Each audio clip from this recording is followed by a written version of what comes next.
Organise చేయడం జరుగుతుంది. దీంట్లో దాదాపు 5,000 స్టూడెంట్స్ పాల్గొంటున్నారు.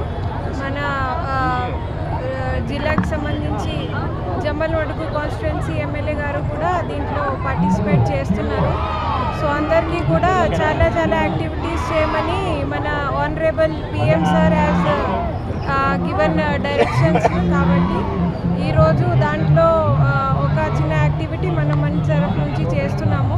సో అందరూ కూడా ఆల్ సిటిజన్స్ ఈ కార్యక్రమాల్లో పాల్గొంటూ ఇండిపెండెన్స్ డే సెలబ్రేషన్లో వాళ్ళ సైడ్ నుంచి ఇది కాంట్రిబ్యూట్ చేయాల్సిందిగా కోరుతున్నాను.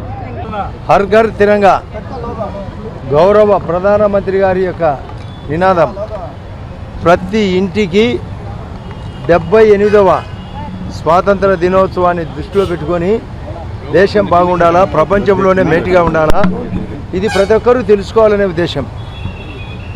అందులో భాగమే ఈరోజు కడపలో ఈ ర్యాలీ కార్యక్రమం. ఇక్కడ కోటిరెడ్డి సర్కిల్ నుండి గాంధీ విగ్రహం వరకు 7 రోడ్స్ దాటి పాత కలెక్టరేట్ దాటి ఈ కార్యక్రమంలో అందరూ ఉత్సాహంగా పాల్గొనడానికి భారీ ఎత్తున స్టూడెంట్స్ కానీ ప్రజలు కానీ మేధావులు కానీ విచ్చేసినందుకు చాలా సంతోషం. అసలు మోడీ గారి యొక్క ఆలోచన రూర్బన్ అనే స్కీమ్,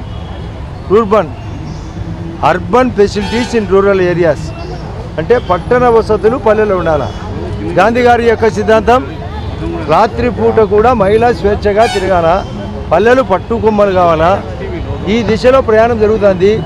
గతంలో మన్మోహన్ సింగ్ గారు ప్రధానమంత్రిగా ఉన్నప్పుడు పల్లెలకు డబ్బులు ఇచ్చేవాళ్ళు కాదు.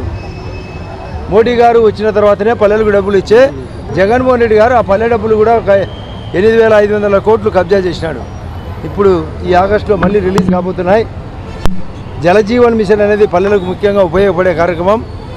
ప్రతి ఇంటికి సోలార్ ఘర్ కావాలా, అంటే జెండాలతో పాటు సోలార్ ఘర్ కార్యక్రమం 75,000 రూపాయలు ఫ్రీ. అంటే ఇంటిపైనే సోలార్ పలకలు నిర్మించి 200 యూనిట్ల వరకు వాళ్ళు పడుకొని మిగతాది గ్రిడ్ కూడా కలపచ్చు. అందరికీ రోడ్లు ఉండాలా.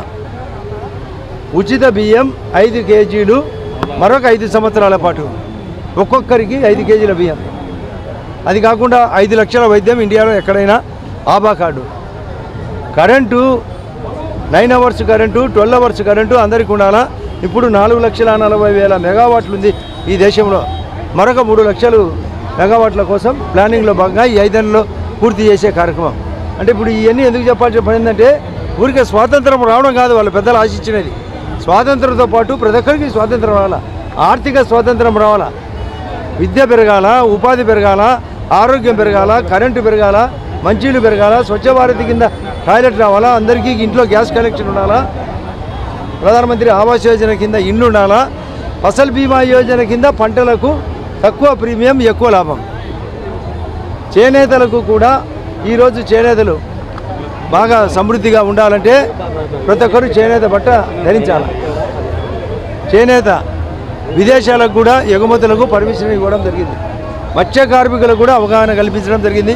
వాళ్ళకు కూడా భారీ ఎత్తున రాయితీలు.